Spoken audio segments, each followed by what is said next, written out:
പടം എടുത്ത് അതേ റെഫറൻസ് ചെയ്ത് ഒരു ക്രൈം മിസ്റ്ററി ത്രില്ലർ ഉണ്ടാക്കിയിരിക്കുകയാണ്. പേര് കലക്കി എന്ന് വെച്ചാൽ അതുപോലെ മാസിഫലി അനിശ്ചിതരാജ് രണ്ടുപേരും നമ്പർ അതുപോലത്തെ മികച്ച കഥാപാത്രങ്ങൾ ചെയ്തിരിക്കുന്നത്. എന്ന് വെച്ചാൽ എനിക്ക് നാസിഫിന്റെ ഏറ്റവും ഒരു കിടിലൻ പടമായിട്ട് എനിക്ക് തോന്നുന്നു.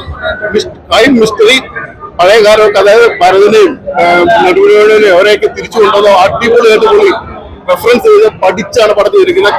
കിടിലൻ പടം ഒരു യവനികനെ പോലെ ക്ലാസിക് പടമാണ്. ഇങ്ങനത്തെ പടം 80കളിലൊക്കെ ഉണ്ടായിട്ടില്ല, അടുത്തൊന്നും ഉണ്ടായിട്ടില്ല.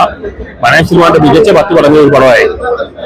പിന്നെ മനുഷ്യരാജ്യമാണ് അടുത്ത ഉയർച്ചയിലാണെന്ന് പറയാം. ആ സ്റ്റൈലാണ് പോകുന്നത്. ആസിഫിലാണെങ്കിൽ സൂപ്പർ നടനായി മാറിക്കൊണ്ടിരിക്കുക. സൂപ്പർ താരമല്ല, സൂപ്പർ നടനായിക്കൊണ്ടിരിക്കുകയാണ്. മനോജ് തന്നെ ചെയ്തിട്ടുണ്ട്. മമ്മൂക്കിയുടെ പ്രശസ്തി ഞാൻ പറയുന്നില്ല, സ്പോയിലറായി മാറും. മലയാള സിനിമയുടെ മികച്ച 10 പടങ്ങൾ ഒരു പടമായി. ഒരു ക്ലാസിക് പടം, എത്തികൾ ഇതിനാണ്, യാതൊരു ലാഗ് ഒന്നുമില്ല. എല്ലാവരും തിയേറ്ററിൽ പോയി കാണണം. ഫാമിലിക്കും യൂത്തിനും എല്ലാം സിസ്റ്റേഴ്സ് എല്ലാം ഇഷ്ടപ്പെടും. മലയാളം സിനിമ കാണാൻ മികച്ച 10 പടങ്ങൾ ഒരു പടമായിരിക്കും. KGF സ്റ്റൈലിലുണ്ട്. ഒരു ക്ലാസിക് പടമാണ്.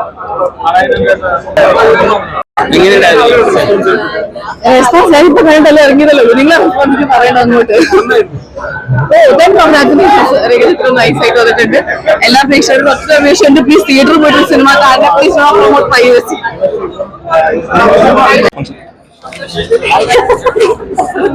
നേരത്തെ പറഞ്ഞു തന്നെ സിനിമ എല്ലാവരും കാണാൻ. ടീമിനോട് എല്ലാവരുടെയും കൂട്ടിരുന്ന് കാണുന്നത്. അപ്പോ ഒരുപാട് എന്താ പറയുന്നത്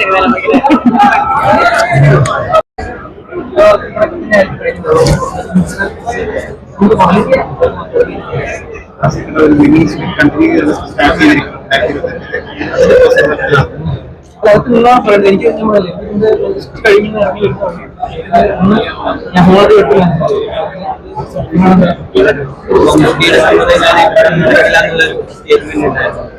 കഴിഞ്ഞതിന് ശേഷം റെസ്പോൺസിൽ എങ്ങനെയാണ്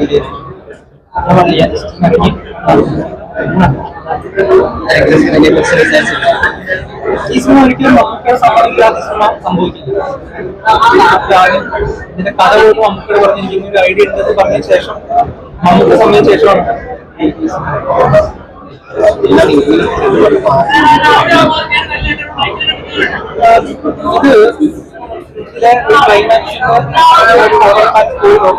ഞാൻ ഉദ്ദേശിച്ച ഒരു സാധനമല്ല ലാസ്റ്റ് പോർഷൻ വന്നത്. അത്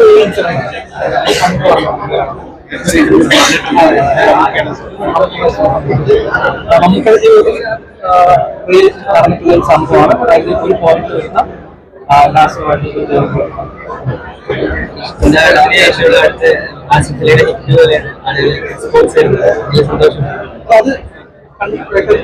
എനിക്കറിയില്ല എന്താ റെസ്പോൺസ് വരുന്നത്, എനിക്കറിയില്ല.